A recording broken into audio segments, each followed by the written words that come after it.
I want to talk about fear. I think fear for me has almost become a signifier that I need to look at something.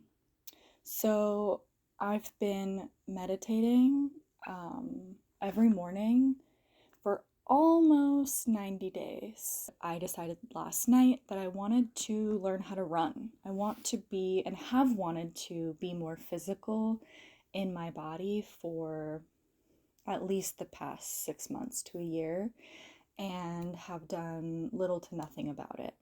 So I decided with my meditation practice finally becoming habitual after 90 days, I wanted to add another thing. And I'm hoping that I stick with it, obviously. Anyone can say anything on day one, so who knows? But I really feel inclined to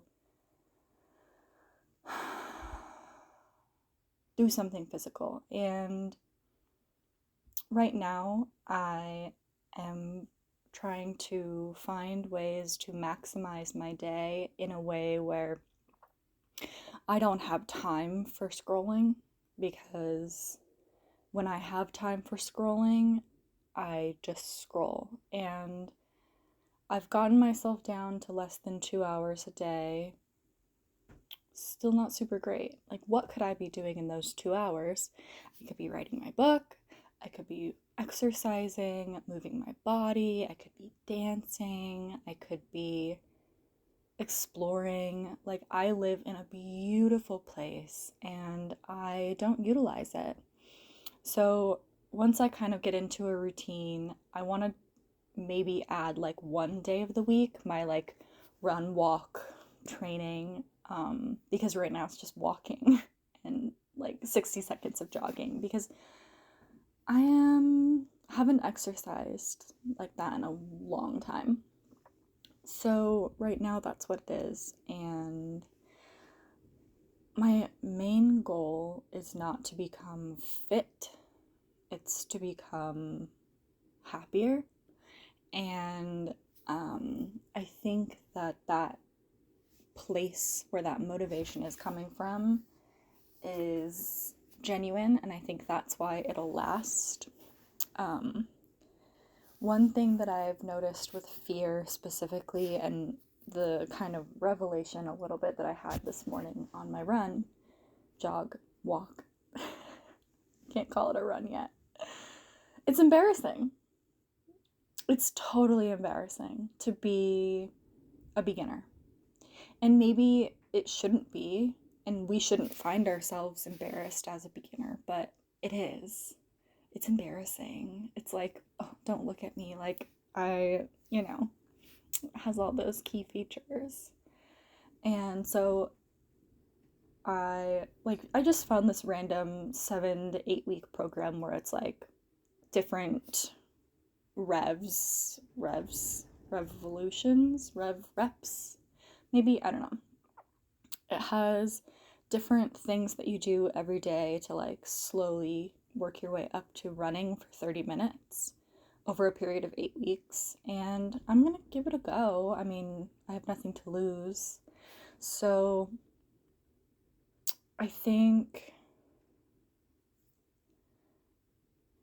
what happened was when I was walking, I was supposed to only walk for 5 minutes at a brisk pace and then start doing like 60 seconds of running and 80 seconds of fast walking, and then go back and forth a couple times to get to my 30 minutes. First thing I noticed, I didn't want to run because it was embarrassing, because I knew that at the pace I need to run to not lose my breath is slow. It's basically just walking. I'm just like jogging my body a little bit more. And one thing I noticed is once I finally started to just take that first drive to actually just jog, because I'm like, what do I have to lose? Nothing. I have nothing to lose. So I might as well. And I think this framework is really how I've lived my life. And I think that I'm afraid of everything. And I am. I'm afraid of a lot of things. I have a lot of anxiety about people, things, places, etc. But one thing I do know about myself is yes, I am scared, but I do things scared. And I think that when I show up somewhere and I feel like a failure, at least I showed up. I pushed through to show up. And I had the market that I've been working towards for 6 weeks this past Sunday. And I set up on Saturday night. I felt okay about it. Felt, good, but okay. And the next morning, I did not want to get up. I did not want to go. Everything in my body was like, don't just fucking quit. Don't do it. And I'm like, I've fucking worked for 6 weeks to get to this show. And yet I still felt like a failure. Huge failure. I've been doing art shows for 2 years. I don't know why I felt like such a failure. But my art at any point in time is never gonna be to the place that I want it to be. Maybe small pieces, small moments on a piece, small little details could be like, oh my God, this is it. But aesthetically, I don't think I will ever get to a place where I am fully satisfied and fully confident in anything that I make. And I think that's just part of the reality of being an artist is you're always striving for better and more and better. And I think that correlates to the journey of self in the sense that, like, maybe I'm just doing it for the plot, but like, I'm doing it to reach the part of myself that I didn't think deserved to exist. With my artwork, I think I'm finding that inner place where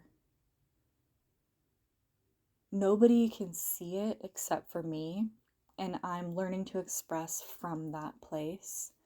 And I think for me, I've never made art from that place, or maybe I have and I didn't know it, but I struggle a lot with like self-worth. That's just something that I've always struggled with, and I didn't realize that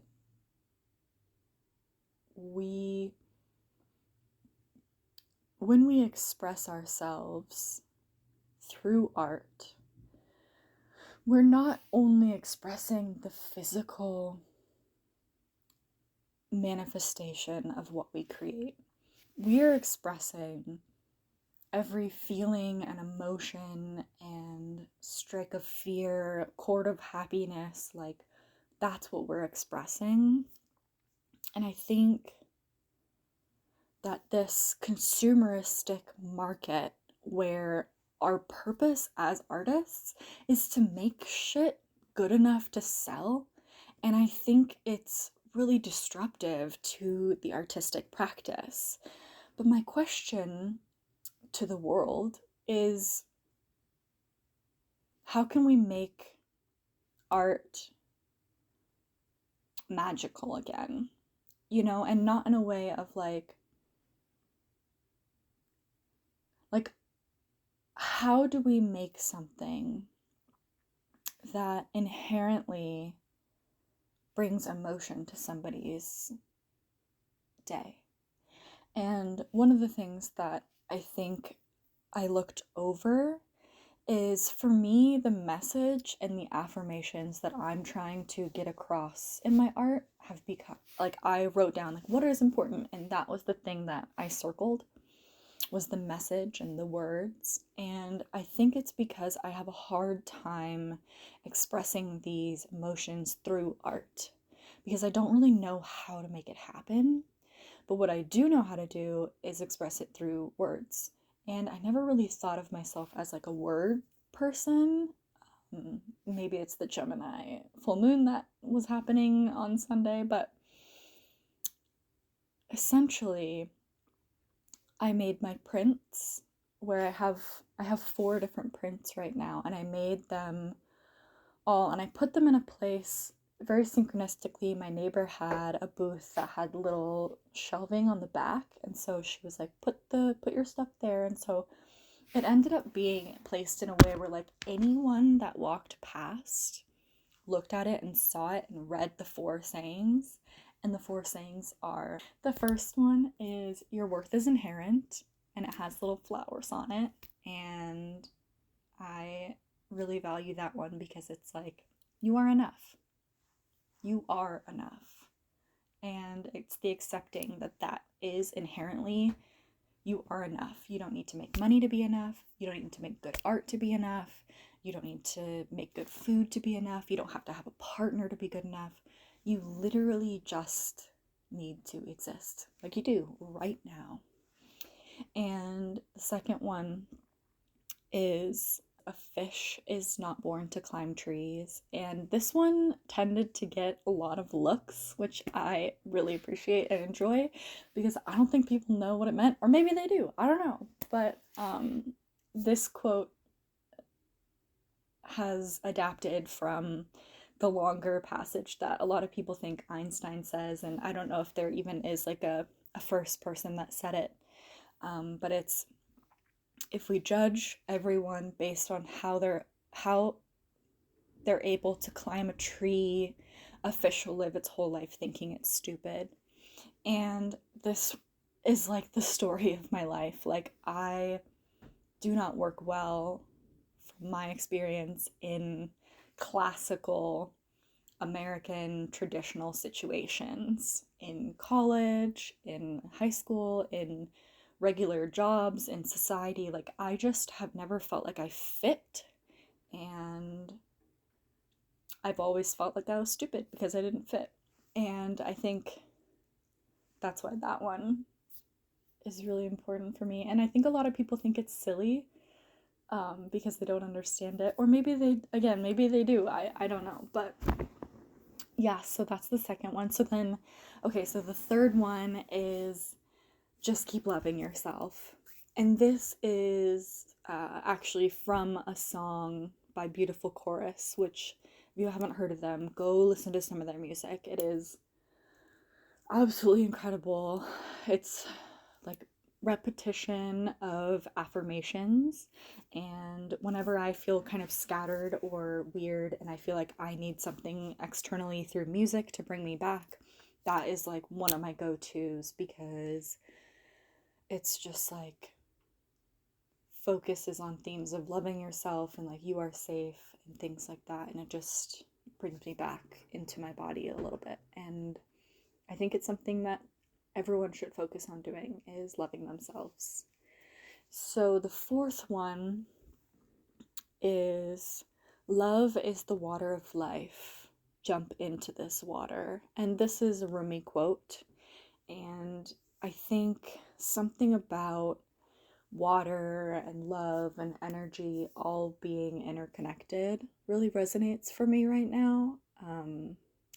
Because I truly do think that life is a river and we're just paddling along.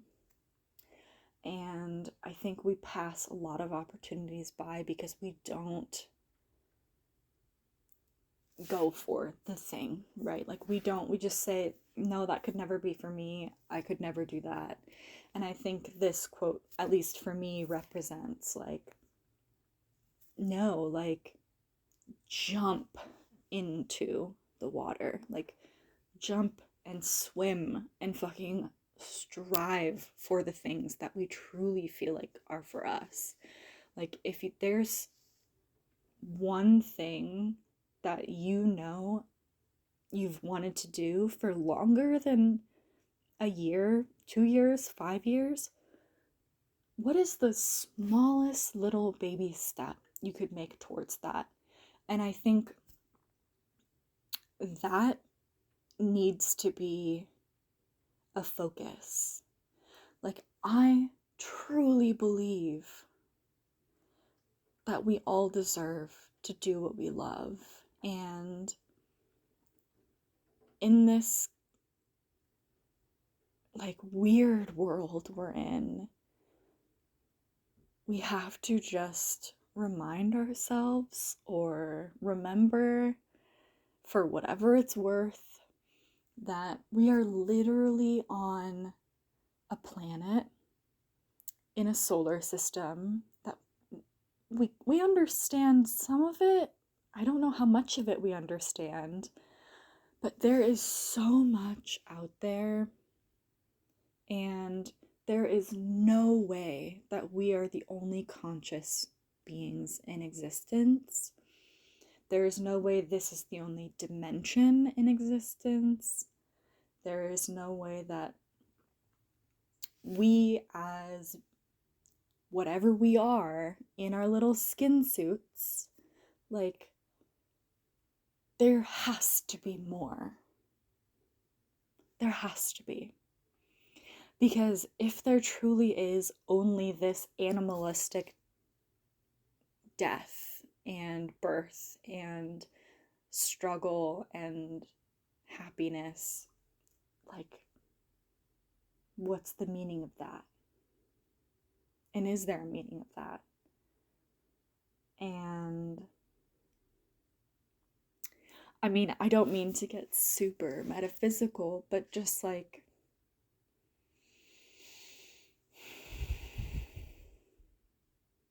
there has to be more. And I think reminding myself of that every day when I wake up and I meditate for my 10 to 15 minutes, and I wake up to the day and I say, all right, what's happening today? And I know that in the midst of struggle, that feels like an impossible act. But I think that slow progression, and maybe this is because I'm a Capricorn, that things are like slow in progression because I really resonate with Saturn and Saturn growth. But I truly think that, like, doing that thing for 5 minutes a day that you've been avoiding doing could change your life. And what if it could change your life and you keep on not doing it? If all it's gonna take is starting with 5 minutes a day, why not at least try?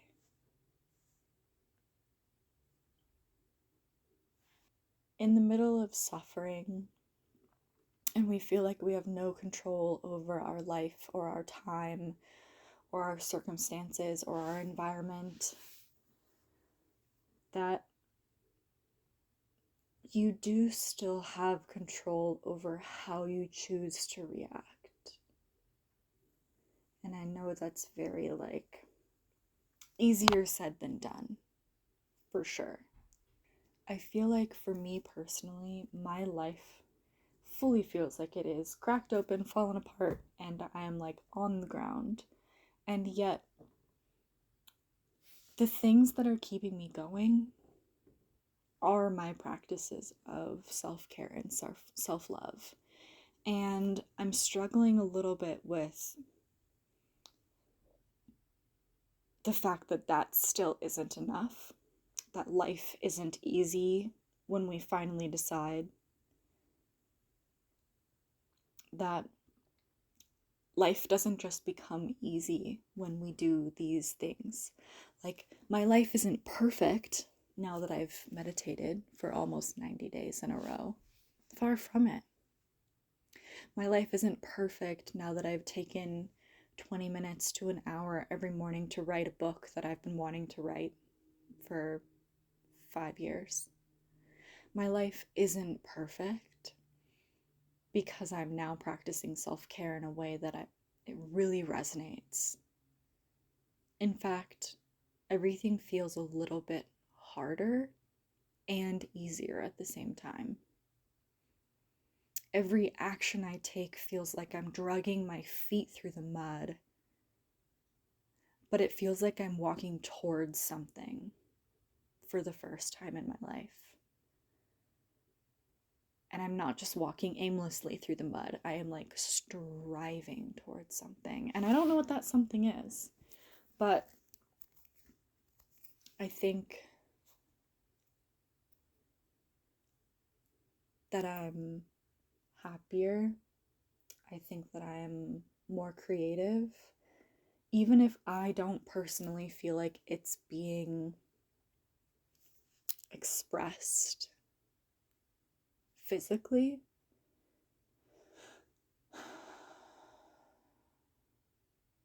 it's making a difference for me. And that's all that I have the capacity to care about in this moment in time. I think, lastly, that when we have a lot of fear, and it seems to be the only thing we can think about, the main thing that I've done in my life is hold myself in a place of, I know it's scary. I know you have a lot of fear with this. I know you don't know what's happening, but it will work out. It always has. Working out doesn't necessarily mean there won't be catastrophe or a perceived failure.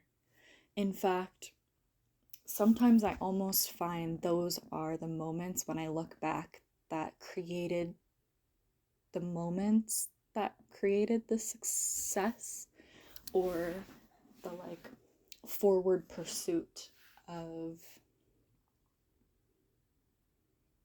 where I'm going. I hope that you can give yourself a little bit of time every day to do one small thing that brings you closer to yourself and your dreams and your desires.